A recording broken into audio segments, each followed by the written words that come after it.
حضرت علی دلیل دے رہے، امیر المومنین سنیے، والوالدات یرضعن اولادہن حولین کاملین، دلیل پر ذرا نظر ڈالی، حضرت علی نے کیا دلیل دی؟ امیر المومنین قرآن کہہ رہا ہے کہ ماں اپنے بچے کو دودھ پلائے 2 سال، حولین کاملین، مکمل 2 سال تک دودھ پلائیں۔ مائیں جب ان کے پیٹ سے بچہ پیدا ہو تو وہ اپنے بچے کو کتنا دودھ پلائیں؟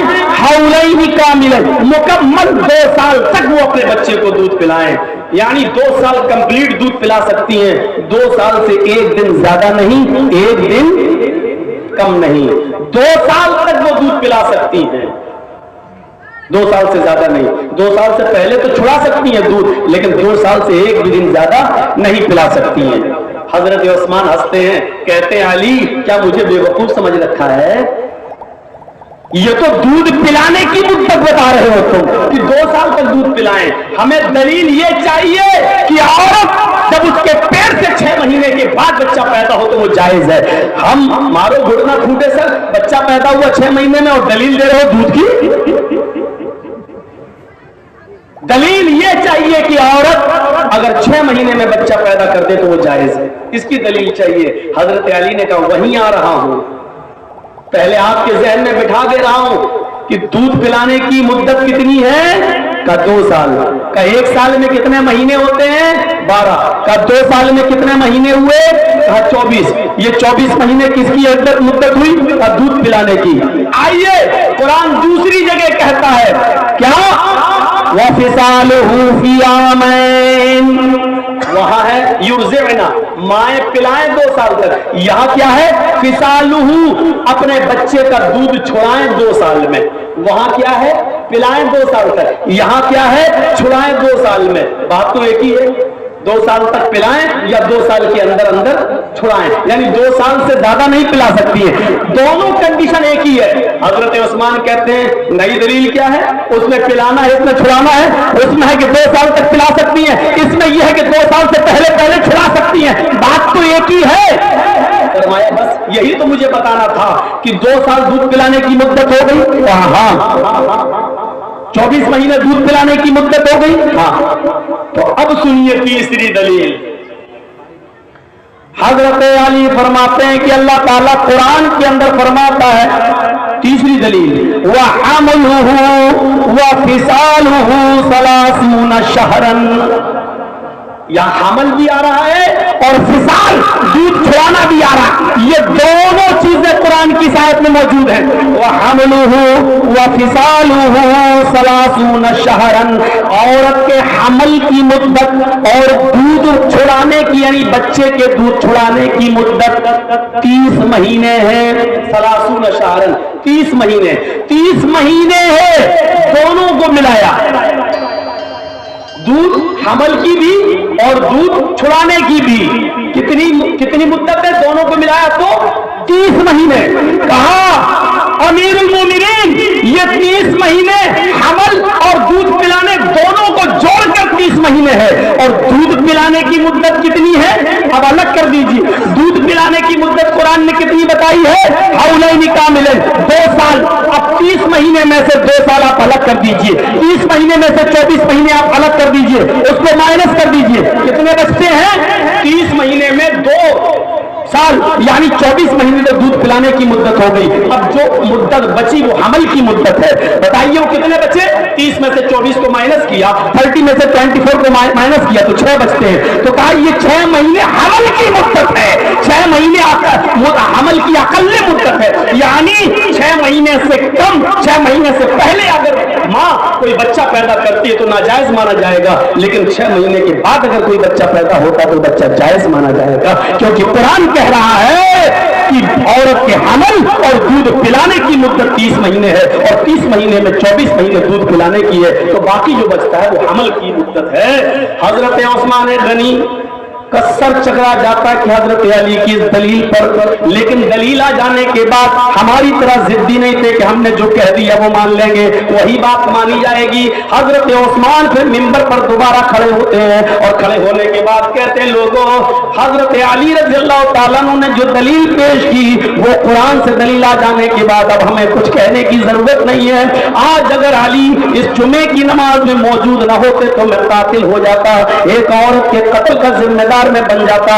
हजरत अली की वजह से इसकी औरत बच गई। हजरत अली ने जो दलील पेश की है वो दलील पर मैं आमन्ना सद्दक़ना कहता हूँ और उस आदमी को हुक्म देता हूँ कि जाओ उस बच्चे को अपना बच्चा मानो और उस औरत को अपनी बीवी मानो। अब उस औरत को संसार नहीं किया जाएगा। दो लोगों में इख्तिलाफ हो सकता है, लेकिन दलील आ जाने के बाद फिर इख्तिलाफ को खत्म कर देना चाहिए, जैसा हजरत उस्मान गनी ने अपनी बात वापस ले ली। तो मैं यही कहना चाहता हूँ कि या अय्युहल्लज़ीना आमनू दुखुलू फिस्सिल्मि काफ़ा, ईमान वालों तुम इस्लाम के अंदर पूरे के पूरे दाखिल हो जाओ, और पूरे के पूरे दाखिल तभी हो पाएंगे मेरे भाइयों जब हम इस्लाम की हर छोटी और बड़ी चीज को दिलो जान से उस पर हम अमल करेंगे। ये हकीकत, इसको छोड़ दिया। ऐसा नहीं रास्ते में अगर कांटा पड़ा है और आप बाइक से जा रहे हैं, अरे कांटा ही तो पड़ा है, आप बाएं से निकल रहे, नहीं, उतरिए और इस कांटे को फेंक दीजिए। हो सकता है कि किसी बूढ़े के पैर में चुभ जाए, हो सकता है कि किसी बच्चे के पैर में चुभ जाए, हो सकता है कि नकाब लगाकर और चेहरा छिपाकर कोई औरत जा रही है उसके पैर में चुभ जाए, हो सकता है कि कोई नाबीना गुजर रहा है उसके पैर में चुभ जाए। इसलिए इस्लाम ये तकाजा करता है कि इस छोटी सी चीज को तुम छोटा मत समझो, ये ईमान का एक हिस्सा है। अल ईमान बिज़ुन व सबून शुअबतन फअफ़ज़लुहा क़ौलु ला इलाहा इल्लल्लाह व अदनाहा इमाततुल अज़ा अनित तरीक़। इस रास्ते से तकलीफ दे चीज को हटा देना भी इस्लाम और ईमान का एक हिस्सा है। लिहाजा आप इसको हकीर न समझें और आप इसको कम नेकी न समझें। ये नेकी ईमान का एक जुज़ है, ईमान का एक शोबा है, लिहाजा तुम इसको हटाओ। हमें ये सोचना है। बहुत सी चीजें हमारी समझ में नहीं आएंगी, लेकिन इस्लाम है, हमें मानना पड़ेगा। मगरिब में 3 रकात क्यों है? अरे हमें क्या मालूम क्यों है? अल्लाह के नबी ने दी दी। हम लोग सर्दियों के दिनों में मोज़ों पर मसा करते हैं, ये मोज़ों पर ऊपर से मसा किया जाता है, सब जानते हैं। अपने हाथों की उंगलियों को तर करो और ऐसे अपना हाथ फेर लो, ये मोज़े का मसा है। जबकि अकल ये कहती है कि मसा नीचे करना चाहिए, क्योंकि मिट्टी या गंदगी या नापाकी नीचे लगेगी। लेकिन नीचे अल्लाह के रसूल ने हाथ फेरने का हुक्म नहीं दिया है, बल्कि ऊपर दिया। क्यों दिया? हमें क्या मालूम? हमें आमन्ना और सद्दक़ना कहना है। अल्लाह के नबी ने फरमाया, मक्खी जब तुम्हारे खाने या पीने की चीज में गिर जाए तो उसको पूरा डुबो दो, ये नहीं का निकाल के फेंक दो। फरमाया उस मक्खी को पूरा डुबो दो और उस वक्त तक उस मक्खी को डुबोए रहो जब तक कि वो मर न जाए। जब वो मर जाए तो उसको निकाल के बाहर फेंक दो और पीने वाली चीज को आप पी सकते हो, खाने वाली चीज को आप खा सकते हो, वो चीज हराम नहीं है। अब बताइए, मक्खी को पूरा डुबोने का और उसको मर जाने तक का हुक्म क्यों दिया कि उसको पूरा डुबो दो? क्यों? और उस वक्त तक डूबा रहने दो जब तक कि वो मर न जाए। क्यों? अकल में नहीं आ रहा। वो तो आज मेडिकल साइंस कहती है कि उसके एक पर में बीमारी होती है तो दूसरे पर में शिफा होती है। मक्खी जब खाने और पीने की चीज में गिरती है तो पहले बीमारी वाला पर डालती है, उस बीमारी से वो खाना या वो पानी पीने की चीज उस बीमारी, उस पर की बीमारी उसमें मिल गई, लेकिन दूसरे पर में उसकी शिफा है। जब तुम उसको डुबो दोगे तो उसकी शिफा उस बीमारी को काट देगी। उस दूसरे पर में जो सेहत है, जो तंदुरुस्ती है, जो शिफा है, वो शिफा उस बीमारी के असर को खत्म कर देगी। ये आज की मेडिकल साइंस कहती है, उस जमाने में समझ में नहीं आता था। आज के डॉक्टर्स की रिसर्च, आज के डॉक्टर की तहकीक ये कह रही है कि उसको पूरा डुबो ही देना चाहिए, क्योंकि उसके दूसरे पर में शिफा होती है। मेरे भाइयों, अल्लाह के नबी ने कह दिया, हमें मानना है, हमें उस पर अमल करना है, हमारी अकल में आए या ना आए। सबसे 5 वक्त की नमाज में सबसे ज्यादा मुश्किल नमाज कौन सी है? फजर की। आदमी फजर में जल्दी नहीं उठ पाता है, लेकिन आप देख लीजिए जो सबसे ज्यादा मुश्किल नमाज है उसकी तादाद 10, 12, 15 होनी चाहिए थी, लेकिन 2 ही है। आप देख रहे हैं, अकल देखिए, अकल काम नहीं कर रही है। जब सर्दी से उठा ही रहा है अल्लाह ताला और नबी अकरम सर्दी से उठा रहे हैं, नींद की कुर्बानी, तो ज्यादा नमाजें होनी चाहिए क्योंकि वो नमाज, लेकिन वहां से 2 ही फर्ज है। और जुहर में जब आदमी पूरी नींद पूरी कर सकता है, वहां कम नमाज होनी चाहिए। आदमी थका हुआ आ रहा, मेहनत मजदूरी करके आ रहा है, तो वहां 2 होनी चाहिए, वहां 4 है। ज़ोहर की नमाज के बाद आदमी अक्सर अरब में कैलूले का नमाज था, सोते थे, असर में उठना मुश्किल था, इसलिए असर में 4। मगरिब की नमाज तक आदमी काम वाम करके अपने घर आ जाता था, थका हुआ था, अब वो 4 भी पढ़ सकता था, 6 भी पढ़ सकता था, क्योंकि कोई काम नहीं है, लेकिन 3 ही रखा है। ईशा में सोने के लिए जा रहा है, जल्दी है, तो वहां 2 होनी चाहिए, लेकिन 4 रख दी। हमारी अकल काम नहीं कर रही है, लेकिन हमें मानना है। क्यों? मोहम्मद रसूलुल्लाह सल्लल्लाहु अलैहि वसल्लम ने ये कानून मुतय्यन किया है, हमें फॉलो करना है, हमें इसको मानना है, हमारी अकल गवारा करे या न करे। अच्छा एक बात बताइए, कत्ल बड़ा गुनाह है या जिना बड़ा गुनाह है?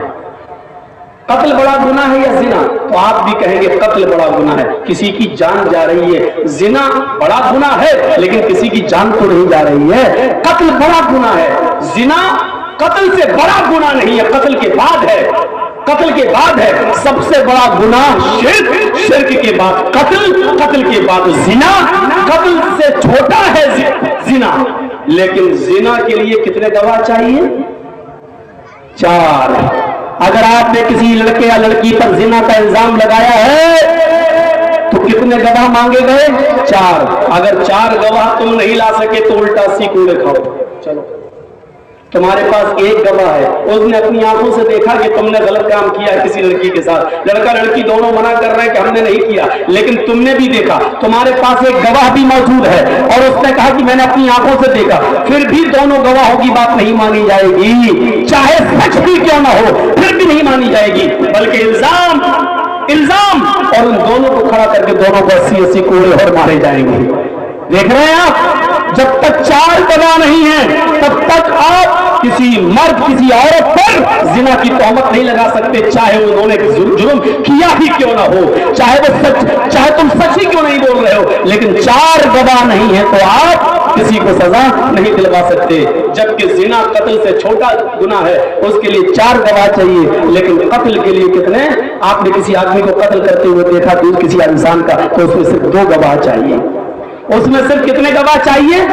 2 गवाह चाहिए, सिर्फ 2 गवाह। कत्ल की गवाही अगर 2 गवाह देने तो हद वाजिब हो जाएगी, लेकिन जिना के लिए 4 गवाह चाहिए। अकल कहती है कि कत्ल के लिए ज्यादा गवाह होना चाहिए, लेकिन कत्ल के लिए 2 ही, और जिना के लिए कम होना चाहिए, क्योंकि जिना तो आदमी अकेले में करता है, तन्हाई में करता है, सबके सामने नहीं करता है, इसलिए सब गवाह कहां से मिलेंगे? वहां कम गवाह चाहिए था, लेकिन वहां ज्यादा गवाह की जरूरत है। क्यों? क्योंकि ताकि तुम किसी की लड़की पर या लड़के पर जिना की तोहमत लगा के उसकी जिंदगी बर्बाद मत कर सको, ताकि किसी को समाज में ऐसा न हो कि मुंह दिखाने के लायक न छोड़ सको। इसलिए 4 गवाह लाओ। न तुम 4 गवाह जब तक ढूंढोगे तब तक तुम भाग जाएंगे, तब तक तो हो गया लोगों का काम। जाओ ढूंढो, एक एक को पकड़ के लाओ, तुमने अपनी आंखों से देखा। जब तक तुम 4 गवाह ढूंढोगे तब तक तो ये तो अपने निपट गए, भाग गए। अब लाओ 4 गवाह नहीं, और तुम्हारी अकेली गवाही मानी नहीं जाएगी। इनके लिए तौबा का दरवाजा खुला है, अपने गुनाहों की माफी मांग कर अल्लाह को मना सकते हैं, अल्लाह के सामने गिड़गिड़ा सकते हैं, लेकिन तुम्हें अपनी जबान खोलने की इजाजत नहीं है। अगर खोलोगे तो इल्जाम माना जाएगा, और इल्जाम लगाने वालों की सजा 80 कोड़े है। जर्जीस ने देखा कि फला आदमी ने जिना किया है और कह रहा है और सच्चा भी है, फिर भी जर्जीस की बात नहीं मानी जाएगी, बल्कि जर्जीस को 80 कोड़े मारे जाएंगे। और 80 कोड़े मारने के बाद भी जानते हो क्या हो गया?